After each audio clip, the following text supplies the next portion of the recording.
Do you have a list of horror movies that top 5?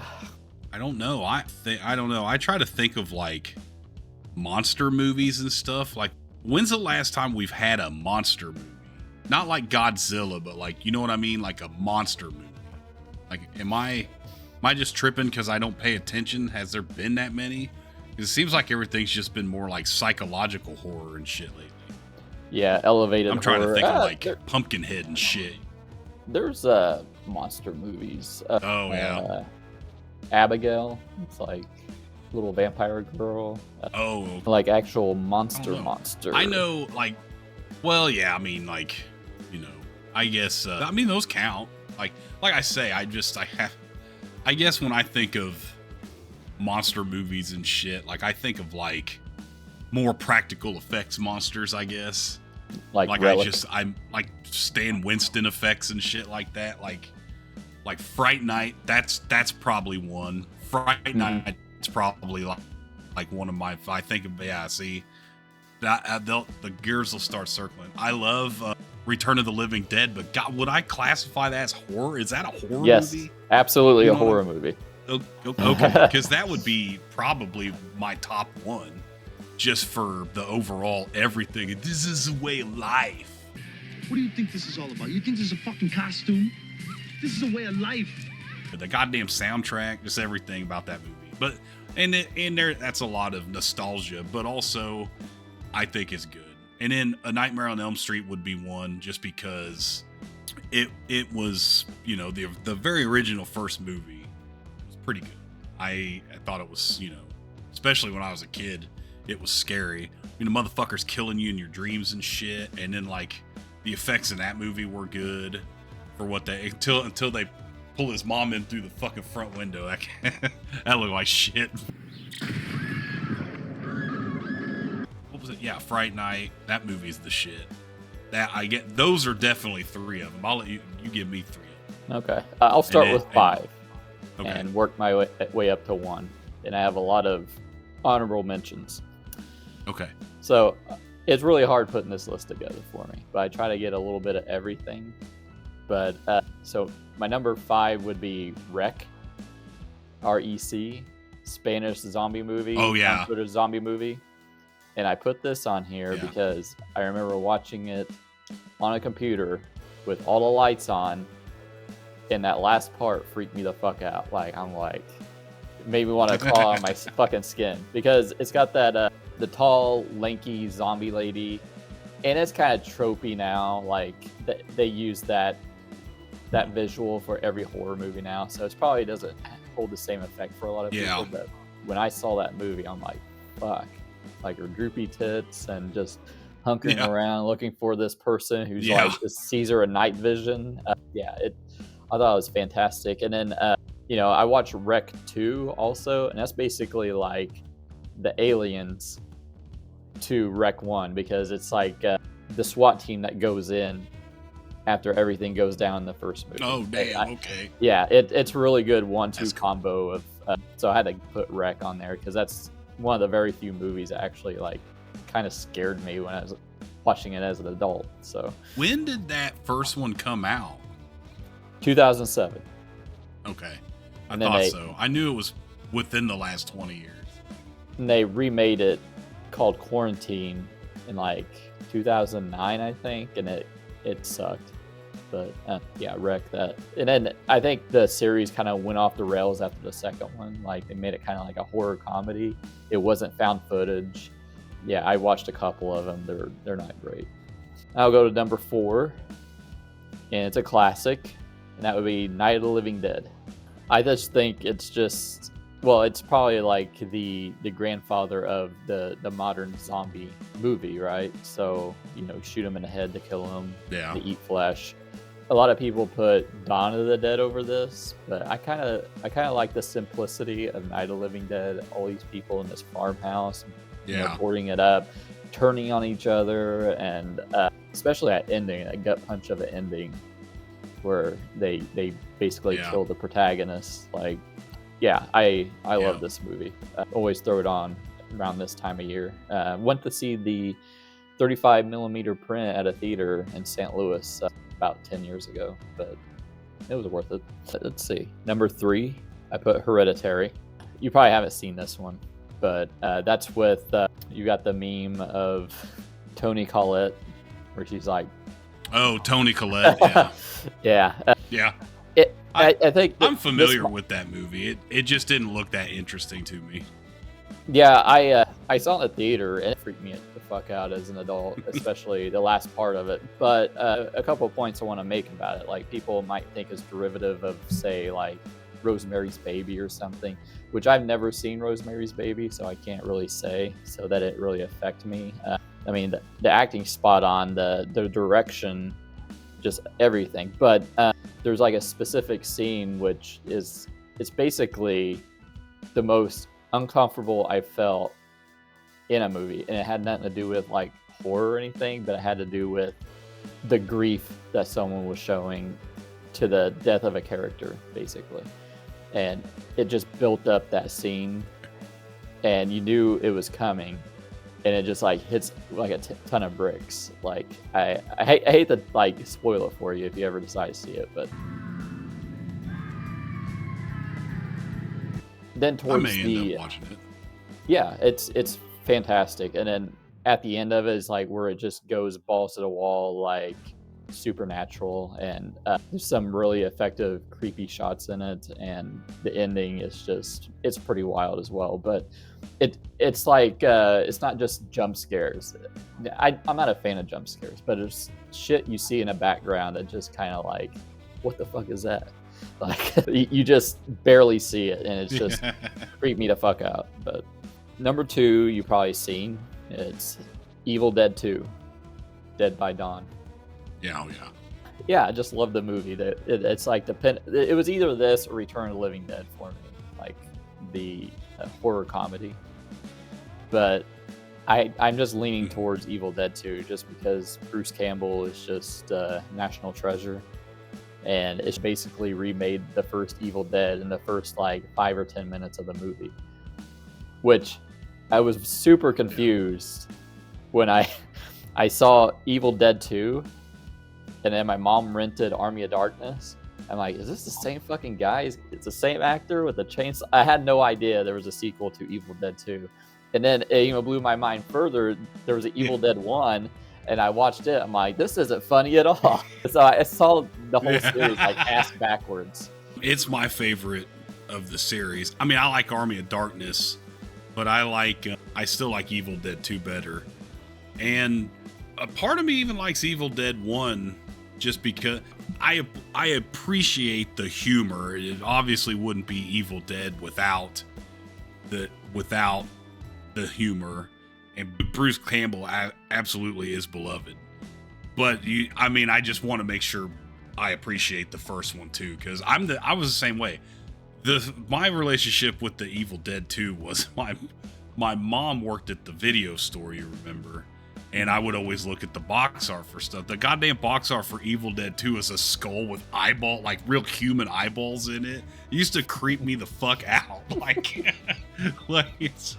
was just so fucking nuts. Like, but then yeah, you watch the movie and it's not even, it's scary. It's got its parts, but it's like, it's more, what's the word? Groovy. That's the word. I think the word is groovy. Yeah, but yeah, I would definitely agree with that pick. Yeah. You know what I'm talking about. You go ahead with your honorable mentions. Okay, my honorable mentions before number 1. Okay. Aliens. It's one of my favorite movies of all time. There's horror elements, but I feel it's like more action horror. Aliens, much more horror movie, but I don't really have like a close association for that first Alien movie. I didn't even know Alien existed. I saw Aliens. I didn't know there was an Alien. Right. That's how I was.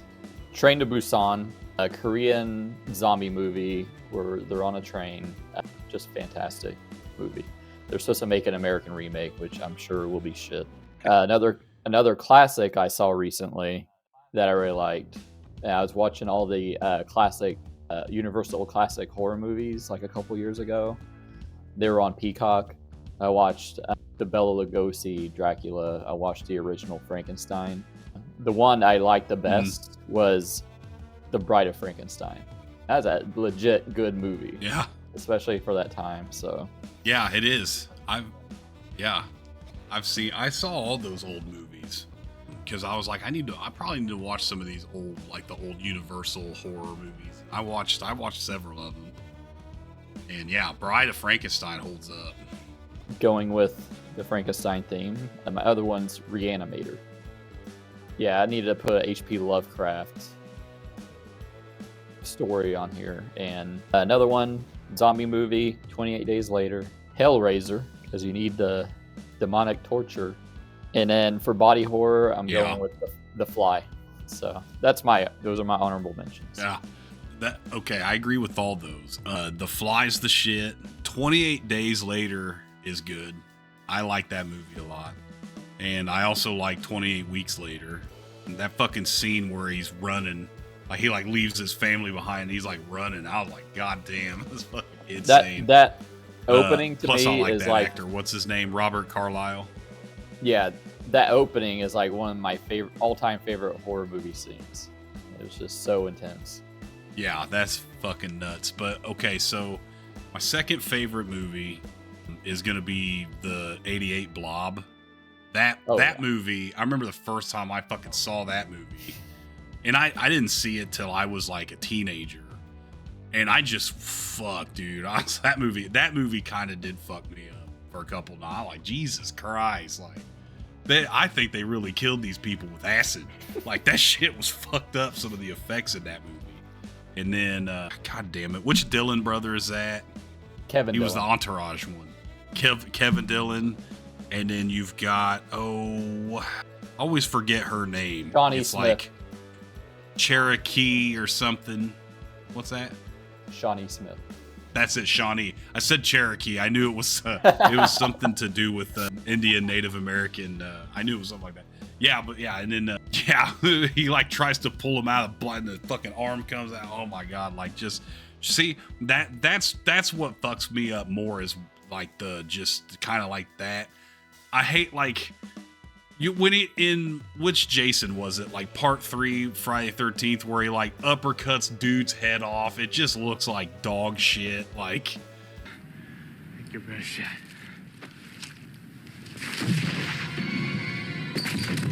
that's the stuff I want it to be pretty realistic, but still kind of rooted. It's not super real.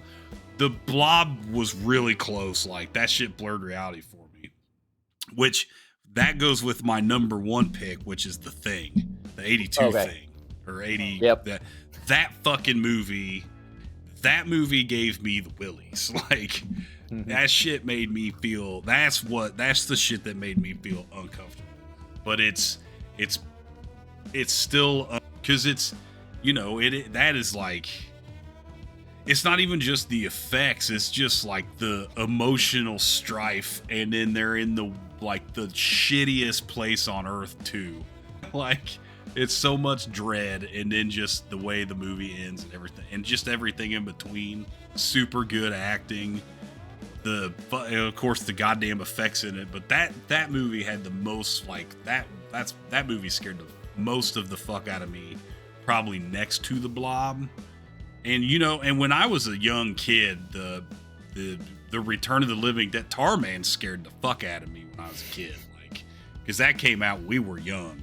The way that motherfucker moved, that guy's still around. Like, he does conventions and shit apparently. I'd like to get that guy's autograph, but Jews just like, and I've seen him do interviews where he's like, well, how would somebody that's been rotten move? Well, this part of him probably wouldn't be there too much, so he wouldn't be able to stand very well. So that's why he did this. And then if he was, but it was like, god damn, But what I hated was the up close shot, where he says brains, and it's like, it's a completely different head. It's not like the same head. That part always bugged me.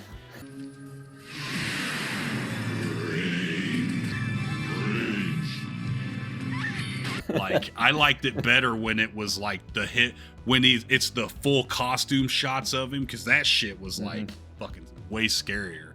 Like, the way because like the top of the dome was exposed when he was in the juice or whatever, so it's got more, it's like yellowish compared to the rest of him because, you know, he was in a vat. I just liked the design of the character, too. It just gave me the fucking willies. And then he didn't look as cool in the second one. I didn't like Tarman in the second one. He looked different. He was in the second one? I don't remember the second one. It was... Yeah. I remember hating it. But... Return. You don't remember Return? I watched that at your house. I remember that movie kind of scaring me when I was a kid because it was on HBO all the time. I don't know. I'm so turned off by how much CGI there is. I hate to sound like a old head because I don't hate CGI completely, but like it's really, really heavily leaned on in some of these new horror movies, and it just you know, it's shit that CGI. It's just not scary to me. Does that make sense? I don't feel it the same as I do when a guy's head jumps 4 feet out of his body and turns into a spider and starts walking along the fucking ceiling. You know what I mean? That shit's fucking scary. Or like the Blob, because it's like that shit's, you know, or even the Fly, the goddamn Fly. Jesus, that movie used to scare the shit out of me when I was a kid. Mask, remember that? Where the kid had the fucked up face. No, I'm kidding. That's a bad joke, but no, I should say that. Cher was the scariest part of that movie. No, I'm kidding. But anyways. Bring it back to the Blob. That movie don't fuck around. Like, you know, you watch the 1950s Blob, it looks goofy. But the 80s Blob, you see it digest people. Yeah. It's like eating kids. Yes. And yeah, the movie don't fuck around. I just watched it, I think last year I showed Penny. I'm like, this movie still fucking holds up. It's terrifying. But yeah. I'll just say my number one is also The Thing. Yeah. So I watched this the first time when I was in high school, and I'm like, you know, what could this be? And it freaked me the fuck out when I watched it, and then I had to show other people who haven't seen it, and then it freaked them the fuck out. But it's not just like the creature effects. It's just like the story of paranoia. Them, you know, they have a lot of good one-liners in it. The ambiguous ending, which, you know, it's like the perfect ambiguous ending. And it's funny because before I watched the movie, there was a Dark Horse sequel comic that shows what happens to MacReady afterwards. And I read this before I watched it, like several years, like when I was a kid in the mid-90s. I would read those comics. I'm like, this shit's fucked up. It was like the art was like painting, you know, it had really cool art in it. And it's like almost everything I discover fucking backwards. Like, I read this, I had no idea it was a sequel comic to a movie, and then I saw this movie, I'm like, oh shit. Like, and yeah, it still holds up today. I just saw it in the theater like a year ago, The Thing, and I don't know, it's just a movie I can just watch every year and never get sick of it. Just like the music, just everything in it. Yeah, I agree. It's definitely one of Carpenter's best movies, and that motherfucker was so good with just horror, period, because of course he did Halloween and you know, Halloween 2, and then what's another scary movie he did? How am I just forgetting? Like, I know he's done another horror movie, Prince of Darkness, but I didn't really care for Prince of Darkness. Oh, John Carpenter's vampires, but fuck. Ghost of Mars. I don't know if I could really. Oh yeah, Ghosts of Mars. Fuck, that was terrible. Jesus Christ, that movie sucked. But he made Big Trouble in Little China, Halloween, The Thing. He's the one of the greatest directors in my opinion, just for those films alone. So. Thanks for watching. If you enjoyed the video, give it a thumbs up, leave a comment, and subscribe. Don't forget to hit the bell so you never miss an update. If you want to support the channel and get exclusive content, check out our Patreon in the link below.